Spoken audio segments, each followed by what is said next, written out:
Hello दोस्तों, finally class 10 के matric परीक्षा का क्रैश कोर्स वीडियो स्टार्ट हो चुका है। तो आप लोग ना चैनल को सब्सक्राइब कर लीजिएगा और ज़्यादा से ज़्यादा शेयर कीजिएगा, क्योंकि हम क्रैश कोर्स में जितना भी क्वेश्चन कराएंगे ना, आप लोग का एग्जाम में सेम टू सेम यही क्वेश्चन रहेगा। बस आप लोग क्रैश कोर्स को ना पूरा देखिएगा। जितना भी वीडियो हम डालेंगे क्रैश कोर्स वाला, सब आप लोग देख कर जाइएगा।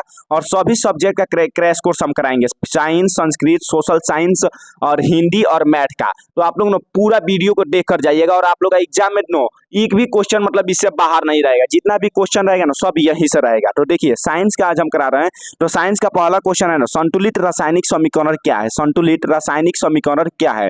तो जिन रासायनिक समीकरण में दोनों ओर प्रत्येक तत्वों की परमाणुओं की संख्या समान हो, उसे संतुलित रासायनिक समीकरण कहते हैं। जिन रासायनिक समीकरण में दोनों ओर प्रत्येक तत्वों की परमाणुओं की संख्या क्या हो, समान हो, उसे संतुलित रासायनिक समीकरण कहा जाता है। तो आप लोग एग्जाम्पल से देखिएगा, 2H2 है ना, तो 2 दूना का 4 हुआ, यानी हाइड्रोजन कितना हुआ, 4 हुआ। और यहाँ पर ऑक्सीजन कितना है, 2 है। तो इसके बराबर आप देखेंगे तो 2 दूना का 4 कितना हो गया, हाइड्रोजन यहाँ पर भी 4 हो गया। और ऑक्सीजन 2 में इतना से गुणा करेंगे तो ऑक्सीजन भी क्या हो गया, 2 हो गया। इधर भी ऑक्सीजन 2 था, हाइड्रोजन 4 था, और इधर भी ऑक्सीजन 2 है और हाइड्रोजन 4 है। यानी दोनों ओर क्या है, परमाणुओं की संख्या बराबर है। तो इसे हम लोग संतुलित रासायनिक समीकरण कहते हैं। अगला क्वेश्चन देखिएगा, सूचक क्या है, एक सूचक का नाम लिखिए। सूचक क्या है, एक सूचक का नाम लिखना है। तो सूचक किसे कहते हैं? सूचक ऐसा पदार्थ है जो अपने रंग या गंध में परिवर्तन होकर किसी पदार्थ के अम्लीय, क्षारीय या उदासीनता होने की सूचना देता है। सूचक होता है ना, एक ऐसा पदार्थ है जो अपने रंग या गंध में परिवर्तन होकर किसी पदार्थ के अम्लीय, क्षारीय या उदासीनता होने की सूचना देता है। मतलब बताता है कि कौन पदार्थ अम्ल है, कौन पदार्थ क्षार है और कौन उदासीन है। यह सूचना जो देता है ना, उसी को हम लोग सूचक बोलते हैं। तो देखिए, एग्जाम्पल हो जाएगा फेनोफ्थिलीन। क्या हो जाएगा, फेनोफ्थिलीन। देखिए अगला क्वेश्चन है ना, प्लास्टर ऑफ पेरिस का आणविक सूत्र लिखे। प्लास्टर ऑफ पेरिस का आणविक सूत्र हमेशा एग्जाम में पूछता है। आप लोग ऑब्जेक्टिव के लिए ना VVI क्वेश्चन है। प्लास्टर ऑफ पेरिस का सूत्र होता है CaSO4 हाफ H2O। देखिए 2015 में क्वेश्चन पूछा है, कितना में, 2015 में क्वेश्चन पूछा है। प्लास्टर ऑफ पेरिस का सूत्र CaSO4 हाफ H2O।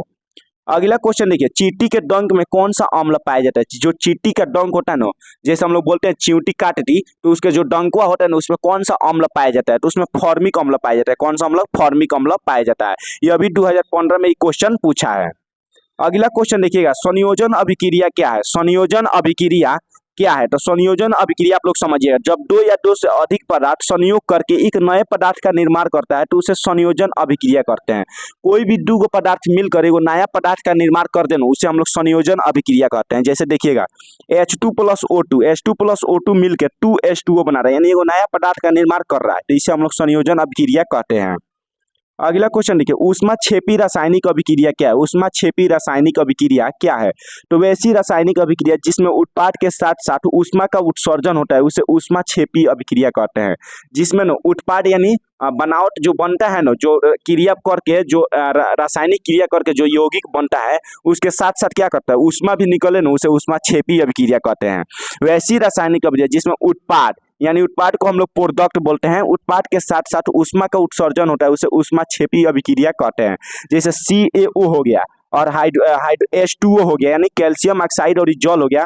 जब दोनों को रिएक्शन कराते हैं ना, तो यह CaOH का होल 2 बनाता है। CaOH का होल 2 बनाता है और इसके साथ ऊष्मा निकल रहा है, तो इसको हम लोग ऊष्माक्षेपी बोलते हैं। मतलब ये दो रिएक्शन कर रहा है ना, तो इसके साथ ऊष्मा निकल रहा है। क्या हो रहा है, ऊष्मा निकल रहा है, तो इसको ऊष्माक्षेपी बोलते हैं। ऊष्माशोषी देखिएगा, अगला क्वेश्चन है, ऊष्माशोषी अभिक्रिया क्या है? वैसी रासायनिक अभिक्रिया जिसमें रिएक्शन यानी अभिक्रिया कराने के लिए ऊष्मा दी जाती है, उसे ऊष्माशोषी अभिक्रिया कहते हैं। देखिए, ऊष्माक्षेपी और ऊष्माशोषी में अंतर आप लोग का पूछेगा। तो ऊष्माक्षेपी में होता है ना कि अभिक्रिया के दौरान ऊष्मा निकलता है, और ऊष्माशोषी में होता है ना कि अभिक्रिया कराने के लिए ऊष्मा दी जाती है। मतलब अभिक्रिया कराया जाएगा ना, तो इसमें ऊष्मा दिया जाएगा तभी जाकर अभिक्रिया होता है, तो उसे ऊष्माशोषी बोलते हैं। अगला क्वेश्चन देखिएगा, वियोजन अभिक्रिया क्या है? वियोजन अभिक्रिया क्या है? तो एगो पदार्थ टूटकर दो से अधिक नया पदार्थ बनाता है ना, कोई भी रासायनिक अभिक्रिया में एगो पदार्थ टूटकर दो या दो से अधिक नया पदार्थ का निर्माण करता है, तो उसे वियोजन अभिक्रिया कहते हैं। वियोजन मतलब होता है खंडन होना, यानी टूट जाना। जैसे CaCO3 हो गया, तो ये दो भाग में टूट रहा है, CaO और CO2 में दो भाग में टूट रहा है ना, तो दो या दो से अधिक पदार्थ में अगर टूट जाएगा तो उसी को हम लोग वियोजन अभिक्रिया कहते हैं। अगला क्वेश्चन देखिएगा, प्रतिस्थापन अभिक्रिया क्या है। प्रतिस्थापन अभिक्रिया या विस्थापन या एकल विस्थापन, तीनों का एक ही परिभाषा होता है, बस नाम अलग अलग है। प्रतिस्थापन बोले या विस्थापन बोले या एकल विस्थापन बोले, अगर एग्जाम में तीनों में एक देता है तो आप लोग यही परिभाषा लिखिएगा। जब कोई तत्व दूसरे तत्व को उसके यौगिक के विलयन से विस्थापित कर देता है उसे प्रतिस्थापन अभिक्रिया कहते हैं। जब कोई तत्व दूसरा तत्व के यौगिक के विलयन को क्या करता है, विस्थापित कर देता है, तो उसे प्रतिस्थापन अभिक्रिया कहते हैं। तो जैसे CuSO4 एगो यौगिक हो गया, Fe क्या हो गया, एगो तत्व हो गया, ये तत्व हो गया। तो देख सकते हैं आप लोग, ये तत्व न यौगिकों को विस्थापित कर देला, जैसे FeSO4 बना ले रहा है और Cu को विस्थापित कर दे रहा है, मतलब Cu के साथ SO4 है, Cu के साथ है SO4 है, लेकिन यहाँ पर क्या कर रहा है, Fe यहाँ पर क्या कर रहा है, अपने साथ FeSO4 बना ले, FeSO4 अपने साथ बना ले रहा है और Cu को अलग कर दे रहा है, मतलब उसको विस्थापित कर दे रहा है। तो इसी को हम लोग बोलते हैं प्रतिस्थापन अभिक्रिया। अगला क्वेश्चन है, अवक्षेपण अभिक्रिया क्या है। अवक्षेपण अभिक्रिया क्या है, वैसी रासायनिक अभिक्रिया जिसमें किसी अवक्षेप का निर्माण होता है उसे अवक्षेपण अभिक्रिया कहते हैं। वैसी रासायनिक अभिक्रिया जिसमें किसी अवक्षेप का निर्माण होता है उसे क्या बोलते हैं, अवक्षेपण अभिक्रिया बोलते हैं। जैसे एग्जाम्पल हो जाएगा AgCl प्लस NaNO3, तो ये अभिक्रिया करके बनाता है AgCl प्लस NaNO3, अवक्षेप ही बना देता है। NaNO3 क्या है, अवक्षेप है। अगला क्वेश्चन देखिएगा, उदासीनीकरण अभिक्रिया क्या है। उदासीनीकरण अभिक्रिया आप लोग का एग्जाम के लिए ना बहुत महत्वपूर्ण है। तो वैसी रासायनिक अभिक्रिया जिसमें अम्ल भस्म के साथ संयोग करके लवण तथा जल बनाता है। उदासीन किसको बोलते हैं, जिसमें अम्ल और लवण, अम्ल तथा भस्म संयोग करके क्या बनाते हैं, लवण तथा जल बनाते हैं, उसे उदासीनीकरण अभिक्रिया कहते हैं। वैसी रासायनिक अभिक्रिया जिसमें अम्ल भस्म के साथ संयोग करके क्या बनाते हैं, लवण तथा जल बनाते हैं, उसे उदासीनीकरण अभिक्रिया कहते हैं। अगला क्वेश्चन है, अक्सीकारक क्या है। अक्सीकारक वाले भी क्वेश्चन एग्जाम में बहुत बार पूछा है। वह पदार्थ जिसके कारण ऑक्सीकरण की क्रिया होती है ना उसे अक्सीकारक कहते हैं। वह पदार्थ जिसके कारण ऑक्सीकरण, यहाँ पर करण है, ऑक्सीकरण की क्रिया होती है उसे क्या बोलते हैं, अक्सीकारक बोलते हैं। अगला क्वेश्चन है, उभयधर्मी पदार्थ किसे कहते हैं। उभयधर्मी पदार्थ किसे कहते हैं, वह पदार्थ जो अम्ल और क्षार दोनों के गुण पाए जाते हैं उसे उभयधर्मी पदार्थ कहा जाता है। वह पदार्थ जो अम्ल और क्षार दोनों के गुण को क्या करता है, दर्शाता है, या दोनों गुण उसमें पाया जाता हो तो उसे हम लोग उभयधर्मी पदार्थ बोलते हैं। तो जैसे देखिए ZNO, यहाँ पर ZNO है, यह क्षार है, और HCl है, यह क्या है, अम्ल है। तो ये दोनों जब मिलकर अभिक्रिया करेगा ना तो उभयधर्मी पदार्थ का निर्माण करता है। कैसा, उभयधर्मी पदार्थ के निर्माण करता है। तो इसी को हम लोग उभयधर्मी पदार्थ बोलते हैं। देखिए आप लोग का क्वेश्चन हम नोट में लिखे हैं, एग्जाम के लिए एकदम VBI क्वेश्चन है। क्वेश्चन पूछता है ना, जिंक आयरन सल्फेट के साथ मिलकर मतलब कैसी अभिक्रिया करता है। जिंक आयरन सल्फेट के साथ मिलकर कौन सा अभिक्रिया का निर्माण करता है।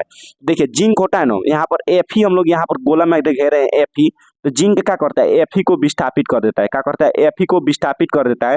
तो जिंक जब Fe को विस्थापित करेगा ना तो SO4 इसमें जुट जाएगा। तो यहाँ पर आप लोग देख सकते हैं ZnSO4 बना रहा है, ZnSO4 प्लस Fe को अलग कर दे रहा है। ये क्वेश्चन अगर एग्जाम में पूछेगा, 2 नंबर का क्वेश्चन है, जिंक आयरन सल्फेट के साथ जब अभिक्रिया करता है तो क्या बनाता है।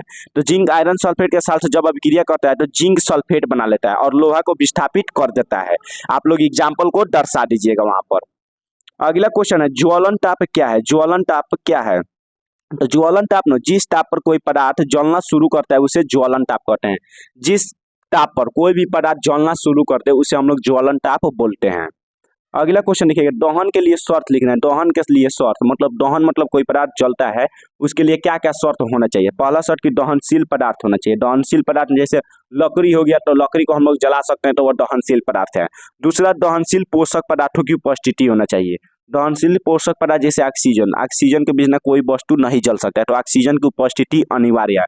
अगर ये 2 चीज रहेगा ना तो कोई भी वस्तु आसानी से जल सकता है। तो दोस्तों आप लोग ना हम पूरा वीडियो कराएंगे, आप लोग क्रैश कोर्स का वीडियो ना पूरा देखिएगा, क्योंकि इससे एक भी क्वेश्चन बाहर एग्जाम में नहीं आएगा।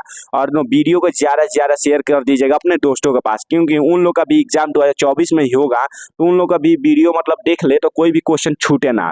और देखिए आप लोग का साइंस मात्र 10 दिन में कंप्लीट हो जाएगा। उसके बाद हम शुरू करेंगे हिंदी का क्रैश कोर्स। तो आप लोग पहले साइंस को पूरा कंप्लीट कर लीजिए, उसके बाद हम हिंदी का क्रैश कोर्स कराएंगे।